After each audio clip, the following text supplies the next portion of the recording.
soy Carlos Torres de la Llosa. En la tarde de hoy vamos a darle la bienvenida a Ana Belén Aguilar, quien nos va a hablar sobre los insectos del ambiente costero. Agradecemos su presencia, tanto virtual como presencial. Y bueno, Belén, el público es tuyo. Bueno, muchas gracias Martín por la presentación. Bueno, yo soy estudiante de la licenciatura en Ciencias Biológicas en Facultad de Ciencias. Bueno, bien, como dijo, la charla se llama Entre la Tierra y el Mar, los insectos del ambiente costero. Un poco el eje temático que vamos a estar viendo hoy va a ser sobre ecosistemas costeros, particularmente playas arenosas. Luego vamos a hablar un poco del grupo de interés de la charla de hoy, que son los insectos, un poco sobre adaptaciones a este ambiente particular y algunos ejemplos de especies que podemos encontrar según sus hábitos alimenticios. Después vamos a hablar también de los insectos como potenciales bioindicadores y para finalizar una parte de lo que ha sido mi tesis de grado sobre el escarabajo de la duna Tronistes rosei. Bueno, para empezar vamos a hablar un poco sobre los ecosistemas costeros, que son una zona de contacto entonces entre ambientes terrestres y ambientes acuáticos, que este puede ser tanto ríos, mares, océanos, lagos. Sin embargo, en esta presentación, cuando hablemos de la costa, nos estaremos refiriendo tanto a la costa estuarina como marino-costera, estuarina, marino-costera. Y en el caso de nuestro país, esta se extiende desde Punta Gorda, en Colonia, hasta la desembocadura del arroyo Chuy, en Rocha, y tiene una extensión de aproximadamente 670 kilómetros, donde la mayoría se encuentra sobre el Río de la Plata y el resto sobre el Océano Atlántico. Bueno, a lo largo de la costa de nuestro país podemos encontrar una gran variedad de formaciones geomorfológicas, como pueden ser puntas rocosas, los arcos de las playas arenosas, dunas costeras, barrancas, lagunas y también bañados. Y todos estos funcionan como un sistema único, como un sistema de costa. Particularmente las playas arenosas se le llama a esta interfase entre la tierra y el mar, y de ahí el título de esta charla, que bueno, se combinan entonces en un único espacio estas características de ambiente terrestre y ambiente acuático, generando entonces características que son únicas. Incluso algunos autores hablan de las playas arenosas como uno de los ambientes más dinámicos y complejos sobre la tierra. Bueno, las playas arenosas proveen una gran variedad de funciones ambientales y también socioeconómicas, como el caso del turismo, la recreación, también la pesca artesanal. Y en cuanto a los servicios ecosistémicos que proveen, tenemos, por ejemplo, funcionar como una zona de buffer contra inclemencias del tiempo, como pueden ser tormentas o la invasión del agua salina. Y bueno, también funcionan en lo que se llama regular el presupuesto de arena, ya que hay un continuo intercambio entre la zona de la playa y de las dunas, evitando que toda esta zona se erosione.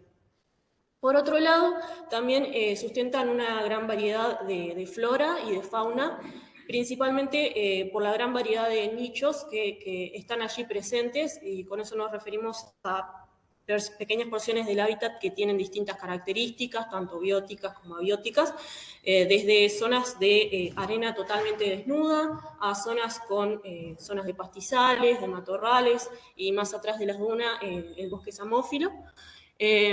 Por lo tanto, hay un montón de lugares donde la fauna puede estar presente. Por otro lado, están marcadas por una gran fluctuación en lo que son las condiciones ambientales, principalmente por la acción de las olas, de la marea y también de los vientos marinos. Y esto va a generar entonces cambios tanto en las propiedades físicas de ese ambiente y también del sedimento, de la arena. Y bueno, para hablar un poco de cómo está compuesta la playa arenosa particularmente, tenemos lo que es la zona de la playa, que está marcada por la acción de la ola, y una zona de dunas en donde se encuentra la biota terrestre y no sé si ven ahí. Bueno, es donde se encuentra la biota terrestre y está marcado principalmente por la acción del viento.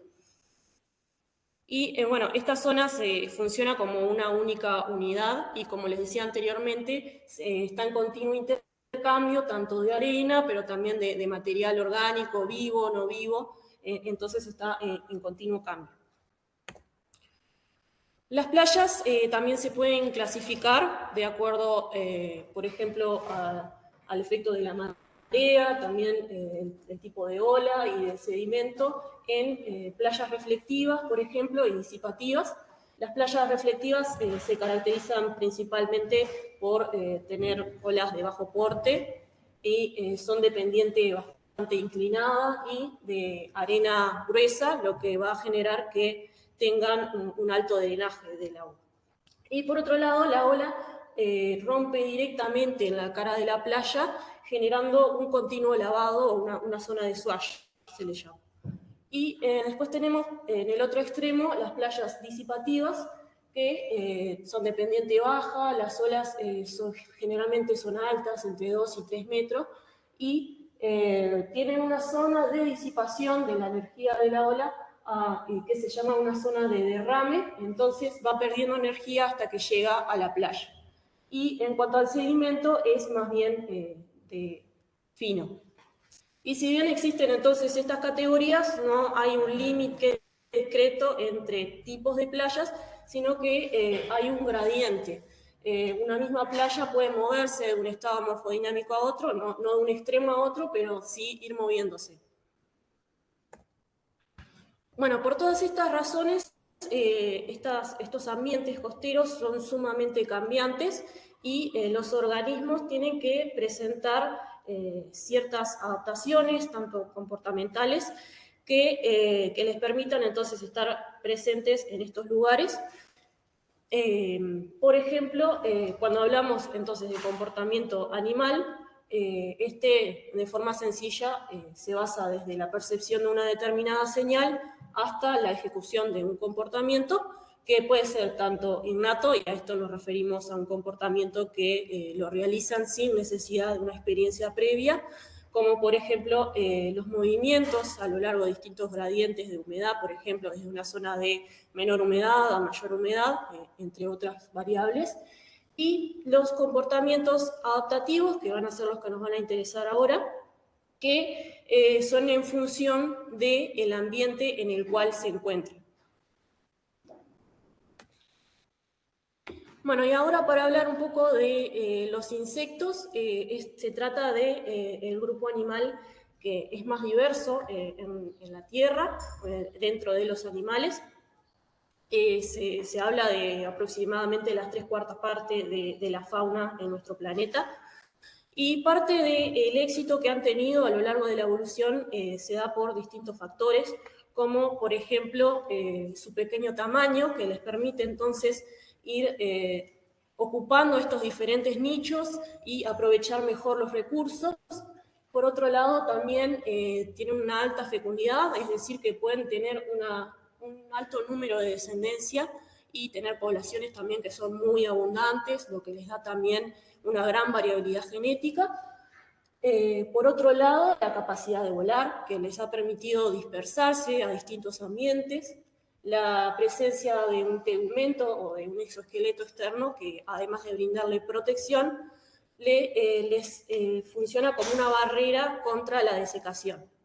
Y bueno, por otro lado, también la presencia de metamorfosis, que en este ejemplo vemos una metamorfosis completa, que vemos el estado de la larva, que por lo general es un estadio que se alimenta y acumula reservas hasta la etapa adulta, que principalmente se reproduce y se dispersa. Bueno, y ahora vamos a pasar a hablar un poco de las adaptaciones a estos ambientes, donde una de ellas son las migraciones periódicas, que están marcadas principalmente por el ritmo de la marea y también los ritmos circadianos. Y cuando hablamos de ritmos circadianos nos referimos a esa alternancia que existe entre el día y la noche, que genera ciclos de 24 horas, a la cual los insectos van a ajustar la mayoría de sus actividades. Y esto les permite beneficiarse de estos cambios que son cíclicos y son predecibles, y les va a permitir aprovechar mejor los recursos en determinados momentos del día o evitar momentos en donde puedan estar expuestos a mayor predación, por ejemplo. Y en este ejemplo particular se estudió la actividad superficial de distintos artrópodos, entre ellos un escarabajo, Faleria testacea, que es un escarabajo de la familia Tenebrionidae. Y bueno, lo que encontraron fue que la actividad estaba principalmente marcada por el ritmo de la marea. Se encontraban principalmente en horas de la noche, que son, acá vemos, horas de las noches, cuando suben y hay picos de actividad, donde hay mayor número de organismos, y también coincidan con la menor temperatura, que también lo vemos en este gráfico de acá, que a medida que aumenta la temperatura superficial de la arena, también va disminuyendo el número de organismos que estaban activos. Y bueno, entonces se encontraban en mayor abundancia durante la noche y en los momentos de marea baja y marea media. Entonces se encontraban en donde está la zona de la resaca, y allí es donde ellos se alimentan principalmente de algas o de detritus, es decir, materia orgánica vegetal en descomposición. Sin embargo, también vieron algo de actividad en horas de la mañana, pero solamente en los momentos de marea alta. Y esto dado a que, bueno, esa marea permitía que la temperatura superficial de la arena disminuya. Y bueno, este es un ejemplo claro de cómo ciertas señales ambientales, como pueden ser el ritmo de la marea, van a marcar entonces la actividad de estos escarabajos. Este escarabajo en toda la costa, está en el delta rioplatense, está en el Océano Atlántico, ¿qué lugar se encuentra en playas arenosas y, por lo que tengo entendido, en lugares más salinos, menos salinos. Puede estar no estoy segura exactamente en este momento para decirte, pero podemos averiguar. Pero se ve en la noche. Sí, en la noche. ¿Y en el crepúsculo en la mañana? Sí, en la mañana, pero solamente durante la marea alta. Y bueno, otras de las adaptaciones a estos ambientes, principalmente para lidiar con las altas temperaturas, es el excavado de refugios, donde, bueno, el simple hecho de estar unos pocos centímetros por debajo de la superficie, se encuentran temperaturas que son bastante estables, y bueno, esto les va a permitir soportar esos momentos del día cuando la temperatura es demasiado alta o demasiado baja. Y bueno, tenemos algunos ejemplos como carábidos predadores que pasan entonces las horas del día enterrados bajo la arena, o en algunos insectos que pupan, lo hacen dentro de cuevas que realiza el último estadio larval. O también, bueno, relacionado al sedimento, también es muy importante la humedad de ese sedimento, donde muchas larvas se encuentran también asociadas a las raíces de ciertas plantas, que además de proveerle humedad, le van a servir de alimento. Sin embargo, generalmente cuando es el momento de pupar, buscan suelos más secos para evitar infecciones por hongos. De pupar. Obviamente, perdón, están fuera de la zona intermareal, ¿verdad? Sí, sí. Donde la arena no está tan saturada. No, sí, generalmente más al supralitoral o en la zona de la duna.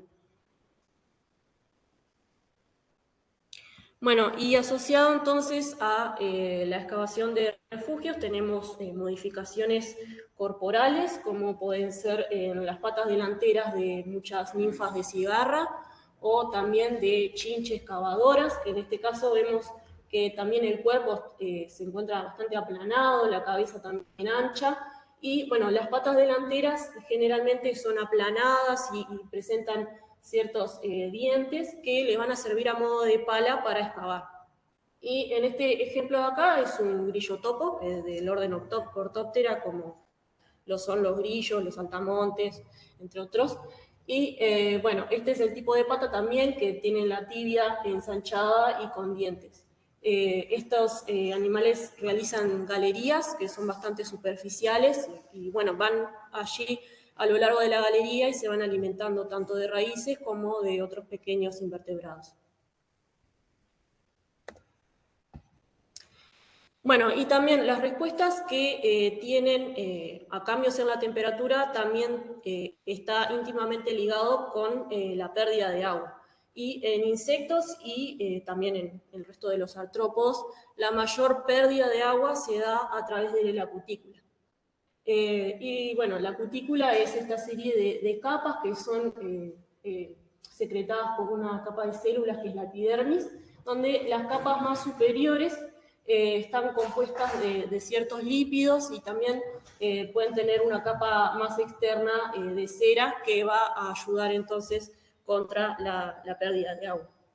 Y se ha visto que en insectos que tienen menores tasas de transpiración a través de la cutícula o que están en lugares donde tienen un mayor potencial de desecación, se ha visto que tienen una mayor proporción de lípidos o de ciertos lípidos o que también pueden aumentar esa capa de cera.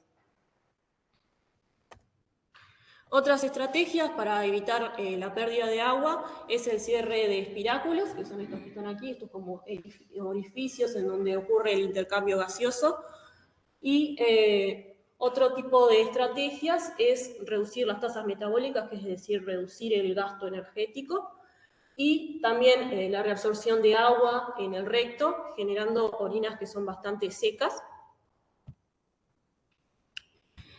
Sin embargo, en el caso de carábidos que son predadores, el hecho de que tengan que buscar a las presas y bueno, esta actividad que le requiere mucho gasto energético, lo pueden compensar mediante la elección de distintas presas que tengan un mayor contenido de agua.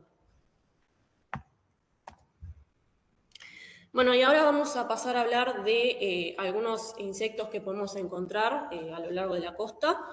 Principalmente los clasificados según sus hábitos alimenticios, es decir, la naturaleza del alimento que ingieren en fitófagos, predadores, saprófagos y parasitoides. Sin embargo, me gustaría aclarar que algunas de las especies que vamos a estar van a ser exclusivas de este ambiente, de las playas arenosas, y otros van a poder llegar, se dispersan desde otros lugares y llegan ahí, por ejemplo, para alimentarse, pero pueden estar presentes en otros ambientes. Pero vamos a aclarar cuáles sean los exclusivos y cuáles no. Bueno, empezando por los fitófagos, tenemos entonces que se van a alimentar de la materia vegetal y tenemos el caso de muchos ortópteros, tetigonios, los llamados bichopalo, y también larvas de mariposas, que bueno, se van a alimentar principalmente de las partes aéreas de la planta, mediante el aparato bucal típico masticador. Otros tipos de foliadores, también el caso particular de las hormigas cortadoras, que si bien no se alimentan directamente de la planta, la utilizan como sustrato para la cría de hongos que son simbiontes. Y en este caso es una especie de hormiga, Mycetophilax simplex, que es la única especie del género que se encuentra en nuestro país, y realizan nidos de unos pocos cientos de obreras, que son las que van en busca de esos vegetales, generalmente secos, pero también pueden utilizar insectos muertos o fecas para alimentar al hongo, y realizan esos nidos en la zona de la preduna o las dunas frontales. También algunos otros escarabajos, como en el caso de los curculiónidos, que también se van a alimentar de las hojas, por ejemplo, de hidrocotile que se encuentran sobre las dunas, son muy comunes. Después tenemos las larvas de algunos insectos como dípteros, es decir, moscas, que son minadores, es decir, que se introducen dentro del tejido vegetal y se alimentan del tejido interno, pero respetando las capas superiores e inferiores, entonces van dejando como estos caminitos que pueden ser sinuosos o a forma de manchas. Principalmente hay larvas minadoras de moscas, pero también de algunas avispas o de escarabajos, o también de algunas mariposas. Bueno, y después tenemos los chupadores de savia y de néctar, como en el caso de las mariposas y de las chinches, que también tienen el aparato bucal adaptado para succionar entonces la savia y perforar el tejido vegetal, como bueno, la espiritrompa de las mariposas o el pico suctor entonces de las chinches.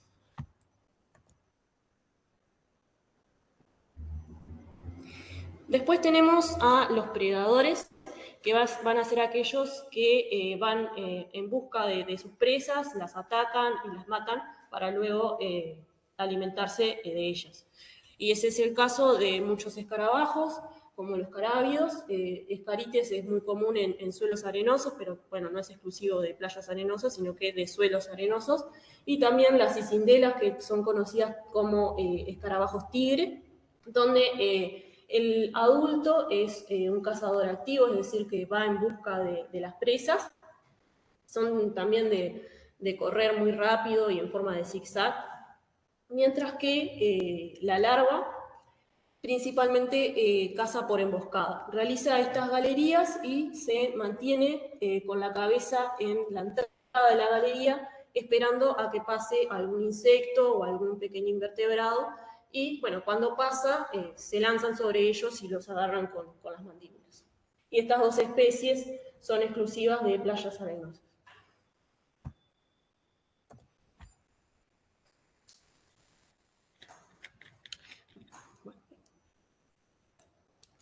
Después tenemos otros tipos de predadores, como el caso de chinches, que también tienen ese aparato bucal adaptado para picar y succionar, pero en este caso es más corto y más robusto. Y tenemos el caso de estas chinches de la familia Népide, que principalmente se encuentran en aguas más bien estancadas y de poca corriente. Y tanto los Népide como los velostómidos, que es el caso de este, tienen el primer par de patas adaptado entonces para cazar, es un tipo de pata raptora, y el resto de las patas generalmente son para nadar. Después tenemos el caso también de algunos dípteros, como los asílidos, que cazan a las presas durante el vuelo. Bueno, otro de los hábitos alimenticios son los saprófagos, es decir, que se alimentan de la materia orgánica en descomposición, y los detritívoros es de origen vegetal. Tenemos el ejemplo de muchas moscas de las algas de distintas familias que van a estar asociadas a la zona de la resaca y se van a alimentar de las algas, que no solo le van a servir de alimento, sino que también de refugio y también donde pueden poner sus huevos, donde después la larva se va a alimentar también de esa alga. Y bueno, como una característica particular que tienen es que la superficie del cuerpo es hidrofóbica, es decir, que repele el agua, y eso le va a permitir moverse a lo largo de la alga sin quedar adherida. Y también cuando tenemos el efecto de la ola, de la marea que llega, pueden salir y emerger sin quedar mojadas totalmente. Y estas moscas son importantes integrantes de las cadenas tróficas, ya que son alimento de muchas aves costeras también. Bueno, y después tenemos a los necrófagos, que en este caso la materia en descomposición va a ser de origen animal. Y bueno, muchos vertebrados, cadáveres de vertebrados, van a sustentar una gran diversidad de fauna, principalmente de insectos, y estos van a llegar en diferentes olas de colonización, lo cual se llama sucesión, es decir, un patrón de colonización de distintas poblaciones de insectos que van a ir llegando a medida que avanza el estado de descomposición del cuerpo.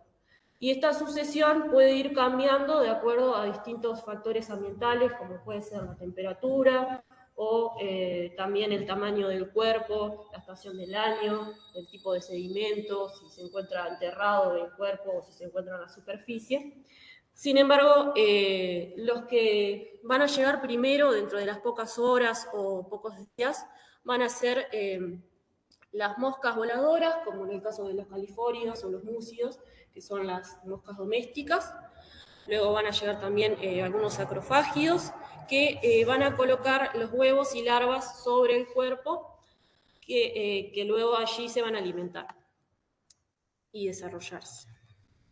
Y estas larvas van a servir de alimento para muchos escarabajos, como sílfidos, estafilínidos, histerios y algunas hormigas también predadoras. Luego, a medida que sigue avanzando el estado de descomposición, van a llegar otros tipos de moscas y otras que se van a alimentar más bien de las partes líquidas del cadáver. Y bueno, cuando el cadáver empieza a secarse, llegan también otros tipos de escarabajos, como los derméstidos o los cléridos, que se alimentan principalmente de la queratina del pelo. Y en las últimas etapas de la descomposición también pueden llegar algunas larvas de polilla de la familia Tineidae. Por lo tanto, estos insectos necrófagos son muy importantes, entonces, al degradar estos cadáveres, permitiendo el reciclaje de nutrientes y también la acción de los microorganismos. Bueno, luego tenemos a los parasitoides, y en este caso tenemos el ejemplo de las avispas de la familia Pompilidae, que son conocidas también como avispas cazadoras de arañas, que lo que hacen es, bueno, una vez que encuentran a las arañas, generalmente que se encuentran dentro de galerías, las paralizan y les colocan un único huevo en el abdomen, que luego la larva, al emerger, va a utilizar a la araña como un reservorio de alimento, y se alimenta tanto de la hemolinfa, que viene a ser como la sangre de los insectos, y también de las partes blandas. En este ejemplo particular tenemos una avispa que es muy común en nuestras playas arenosas, que es Anoplius bisinctus, que se ha visto que parasita sobre arañas del género Alocosa, una araña lobo, que, bueno, y se encuentra activa durante las horas de la mañana, hasta llegado al mediodía, y también durante la tarde, hasta las últimas horas del atardecer. Mientras que la araña es activa durante las horas de la noche. Y bueno, se ha visto entonces que esta avispa se puede ver caminar sobre la arena, caminando y moviendo las antenas y las alas, quizás en busca entonces de algún rastro de seda que deja la araña con feromonas que le permite luego localizarla. Y bueno, han visto que luego de paralizada la araña tienen distintos mecanismos para arrastrarla.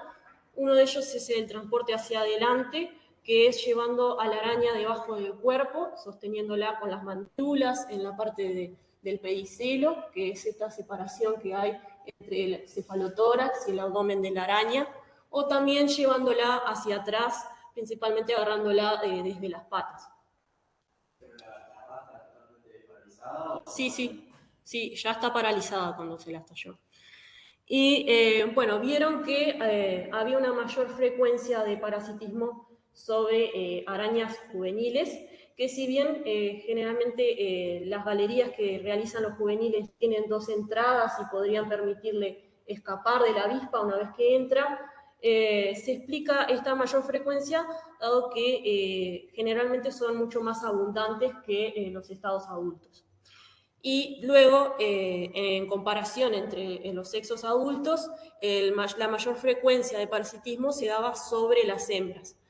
Y esto lo explican dado que en este caso de arañas con inversión de roles sexuales, es la hembra la que va en busca del macho, que generalmente es al revés. Y bueno, entonces realizan galerías que son poco profundas en comparación a la que realiza el macho, que es el sexo sedentario, lo cual entonces podría permitir que la avispa llegue a ellas más fácilmente. Y bueno, si puedo compartir un video, no sé si... Sí, se supone que... A ver. Si te pasas en tu pantalla debería... A ver. Acá. Este es un video de Marcelo Casacuberta en esta página Naturaleza en Casa. Lo recomiendo si quieren ver.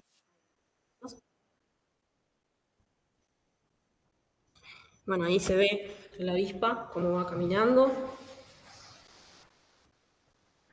moviendo las alas, las antenas, en búsqueda de la araña.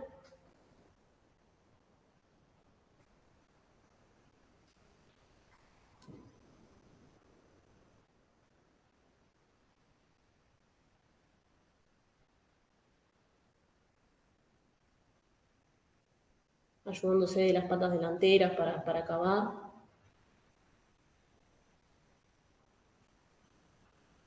Y ahí estaba segura porque sabe que ya encontró. Claro, sí. Si sigue el rastro de seda hasta que la encuentre. Bueno, ahí ya ven que la araña ya está totalmente paralizada. Y la va arrastrando, sosteniéndola del pedicelo. ¿La araña se dice muy tan dormida o qué? O tan... Está paralizada, no llega a morirse. O sea, no, el huevo se lo va a poner después porque después la arrastra y va a construir una nueva cueva donde va a meter a la araña. Y ahí se puede permanecer durante algunos minutos, 12 a 18 minutos, y bueno, ahí coloca el huevo y después sale y tapa esa nueva cueva y también como que la camufla, trata de nivelar la arena.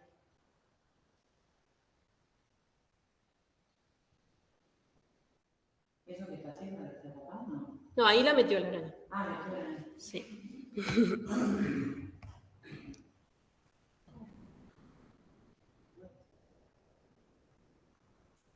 Una pregunta, la araña ahí está paralizada, ¿se permite o está mal? No, está paralizada. Sí. Tiene funciones vitales.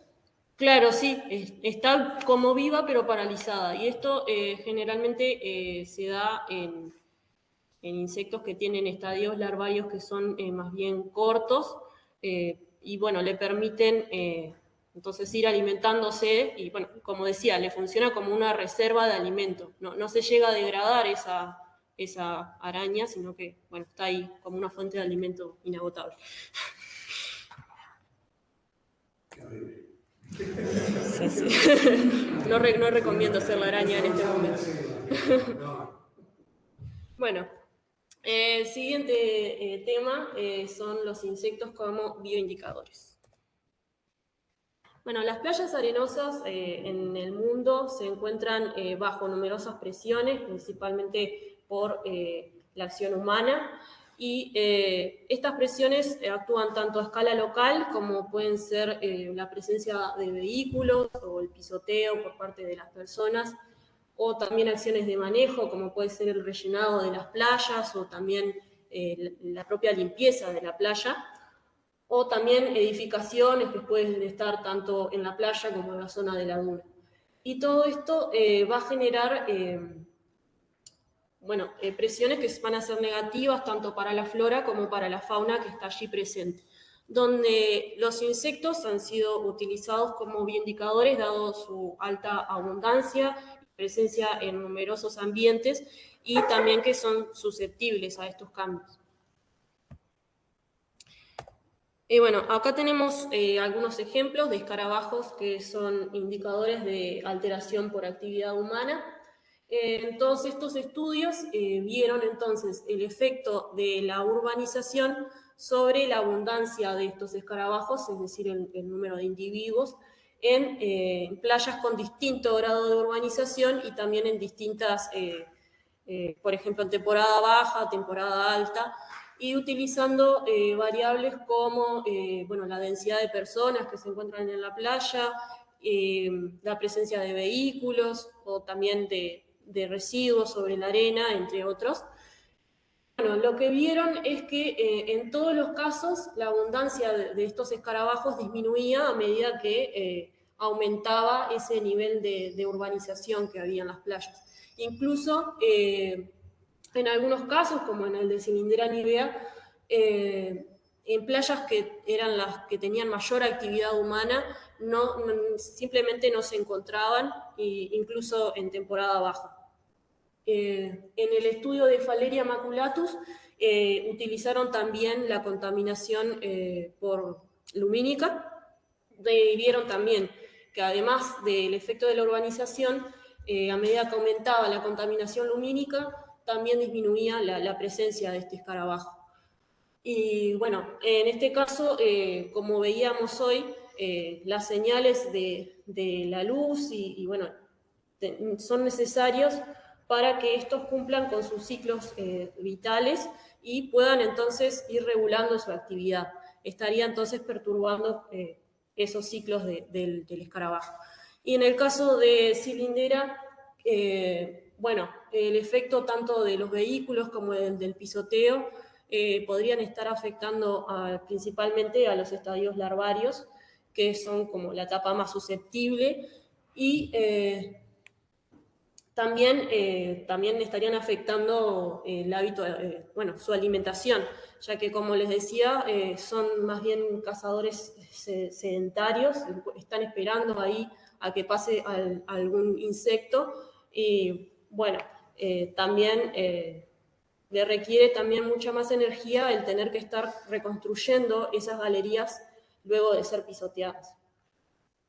Además de que, bueno, tanto el pisoteo como los vehículos van a cambiar características físicas del sedimento, como puede ser la compactación, y eso también afecta la humedad del suelo.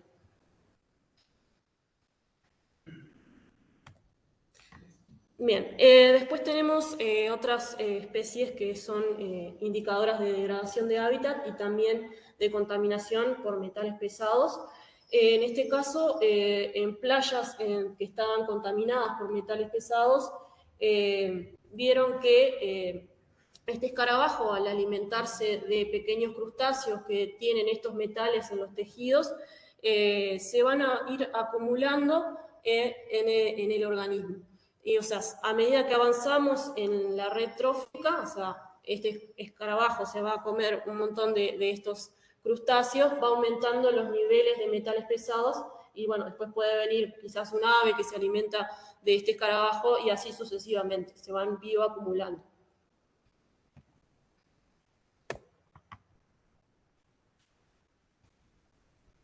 No pasa. No, no ha pasado. Ahí, ahora sí. Bueno, ahora vamos a pasar a hablar del escarabajo de la duna, Tronistes robsii. Bueno, Tronistes pertenece a la subfamilia Dynastine, que son los conocidos como escarabajos rinocerontes, por bueno, esas presencias de cuernos que pueden estar en la cabeza o también en la parte del tórax, en los machos generalmente. Y bueno, es una subfamilia que tiene una gran distribución a nivel mundial y a excepción de zonas polares. Y bueno, son de hábitos nocturnos o crepusculares, y los adultos se alimentan principalmente de follaje o de secreciones, de frutos, entre otras. Y bueno, la larva principalmente son saprófagas o fitófagas, es decir, que se alimentan de tallos o madera de troncos en descomposición, y bueno, materia orgánica vegetal en general. Tronistes robsii es la única especie del género y se encuentra en Colombia, Brasil, Argentina y Uruguay. Bueno, el estadio adulto se encuentra asociado, bueno, también la larva se encuentran asociados a estos ecosistemas costeros, principalmente a la zona de las dunas, donde el adulto se puede encontrar en las noches de verano, cuando hay alta humedad, temperatura, también poco viento, y los podemos encontrar tanto caminando en la superficie o en las entradas de las galerías que construyen. Y bueno, se dejan caer también cuando uno se acerca y son perturbados, se dejan caer en la galería. Este es el macho, que a diferencia de la hembra tiene como esta prolongación bífida en el tórax, y después tenemos el cuernito en la cabeza. Por otro lado, la larva es de hábitos también subterráneos y se alimenta de raíces, principalmente de la cortadera. Bueno, los distintos objetivos de este trabajo fueron determinar cuál era el sexo que construía estas galerías, si era el macho, la hembra o ambas, y caracterizar la forma y las dimensiones. Y por otro lado, ver si existía alguna relación entre las dimensiones de esas galerías y el tamaño de los adultos. Para eso se realizaron muestreos nocturnos en la playa Lagomar en enero de 2020 y 2021, bueno, con la ayuda de linternas de cabeza, y caminando en la playa íbamos encontrando los escarabajos tanto caminando en la superficie o en las entradas de las galerías.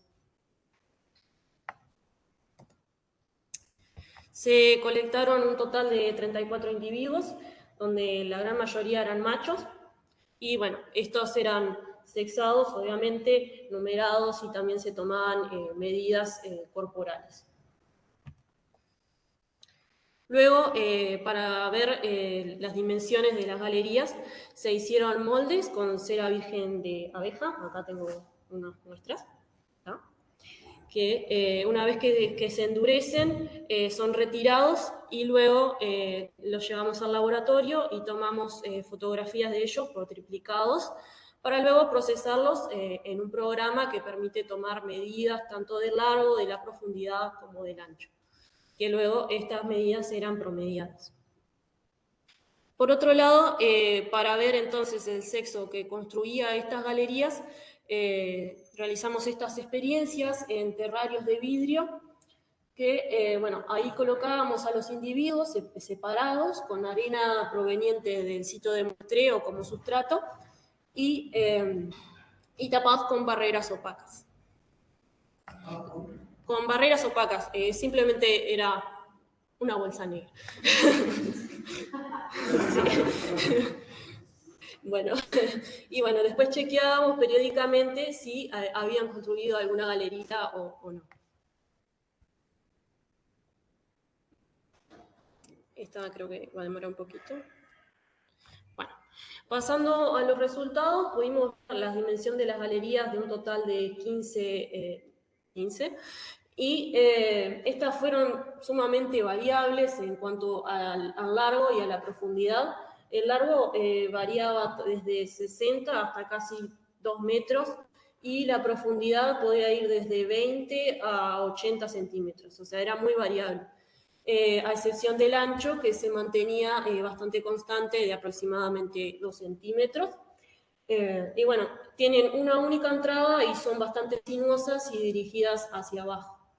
Por otro lado, no encontramos una relación entre el tamaño de los adultos y las dimensiones de las galerías. Es decir, que indistintamente un individuo que es pequeño o grande puede construir galerías largas y profundas o más cortas.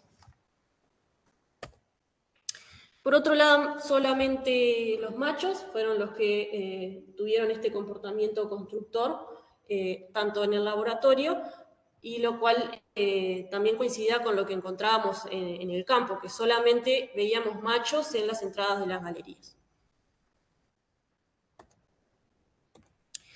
Y bueno, entonces, los machos únicamente construyen estas galerías, que durante el día se mantienen tapadas como con un taponcito de arena, y al anochecer, alrededor de las 9, 10 de la noche, las abren ayudándose de esta parte del pronoto, que es como una concavidad, empujan este taponcito de arena y se mantienen allí con las patas extendidas, probablemente emitiendo alguna señal sonora o química que estaría entonces indicándole a las hembras bueno, que están allí para reproducirse.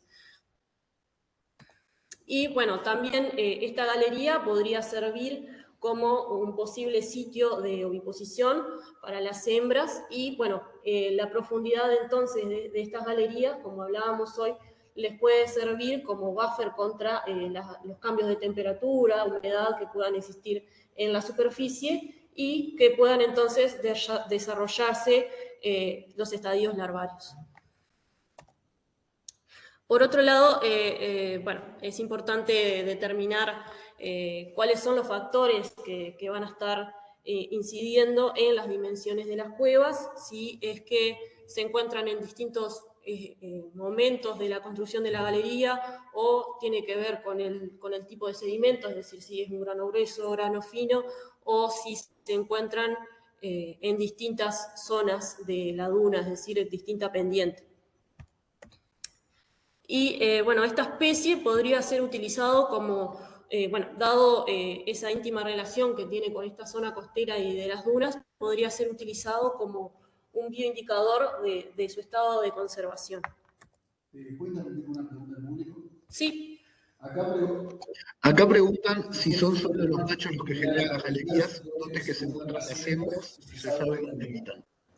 Bueno, las hembras son una gran pregunta hasta el momento, porque solamente hemos encontrado muy pocas y caminando sobre la superficie. Bueno, probablemente están enterradas bajo la arena, o sea, en el laboratorio también se enterraban, pero no construían galerías. Pero bueno, tenemos que ver en qué momento de la noche es que tienen un pico de actividad o en qué momento salen. Eso es algo que también tenemos que ver. Y bueno, en eso, como estudios a futuros, como puede ser el ciclo de vida de las larvas, ¿sí? La época de los niños es como el odor del Saturno, por ejemplo, que es más bien estival, pasa todo el invierno como estado global. ¿Cuándo es que están los adultos en superficie? Los adultos solamente los encontramos en verano, a fines de diciembre hasta fines de febrero, principios de marzo.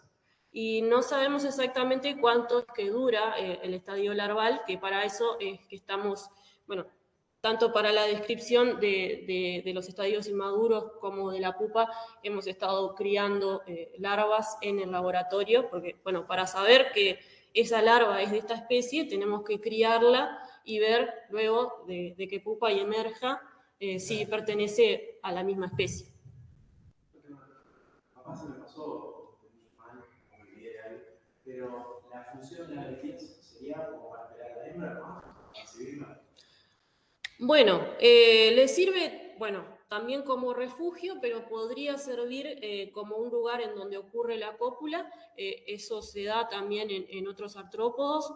Por ejemplo, en las arañas que veíamos hoy, estas arañas lobo, los machos construyen esta galería y bueno, la hembra también puede ver la calidad del macho de acuerdo a las dimensiones de esa galería y elegir entonces a un macho de acuerdo a esa galería. Claro, sí. Sí, claro, van a elegir entonces un mejor macho, capaz que es el que construye la galería más profunda, más larga. Y bueno, eso. Entonces, como estudio a futuro, entonces tenemos que saber mucho más sobre el ciclo de vida y de los estados larvales y, bueno, adaptaciones a este ambiente costero, si hay alguna, por ejemplo, diferencias entre el macho y la hembra, ya que el macho es el que construye esas galerías, si tiene alguna característica distintiva, algunas setas o algo en las patas. Y, también conocer un poco más sobre la dinámica de las poblaciones. ¿Había una pregunta? ¿Sí? No, yo quería saber si no está comprobado entonces la forma en que se comunican entre ellos, porque hay como esa discusión, o sea que está como una hipótesis de que puede emitir señales sonoras por química. Realmente no se sabe cómo que las lenguas se enteran que están ahí. No, es algo que no sabemos y es una de las hipótesis porque es algo que sucede en otros escarabajos, que esa emisión de señales, tanto sonoras como químicas. Bueno, y para cerrar quería dejar estas imágenes que creo que resumen un poco el mensaje que quería dejar, de que bueno, que no es necesario irnos muy lejos para encontrar cosas maravillosas y bueno, de no perder tampoco esta tendencia a preguntarnos en las cosas que tenemos a nuestro alrededor y bueno, los invito entonces que la próxima vez que vayan a la playa, que agudicen un poco la mirada y bueno, nos podemos sorprender en las cosas que podemos encontrar. Y creo que bueno, esa conexión con la naturaleza y ese preguntarnos y estar presentes es lo que nos hace también más humanos. ¿Podrías leer alguna que acá no se lee? Sí, bueno, se llama Pedro el Biólogo, por Decur, que ahí dejé el link de Instagram, que dice: desde hace tiempo el hombre busca vida extraterrestre, conocer nuevas especies. Yo pienso, la mayoría sabe muy poco de nuestros seres vivos y su ambiente. Hasta hace tiempo no sabía que la cigarra puede permanecer 17 años debajo de la tierra, o que existe un hongo que convierte en zombies a las hormigas. La rana más pequeña del mundo, conocida hasta ahora, mide 7,7 milímetros. Existe una vida que desconocemos y está delante de nuestras narices. No se ama lo que no se conoce y no nos alcanza la vida para conocer todas las cosas. Por eso siempre hay razones para amar.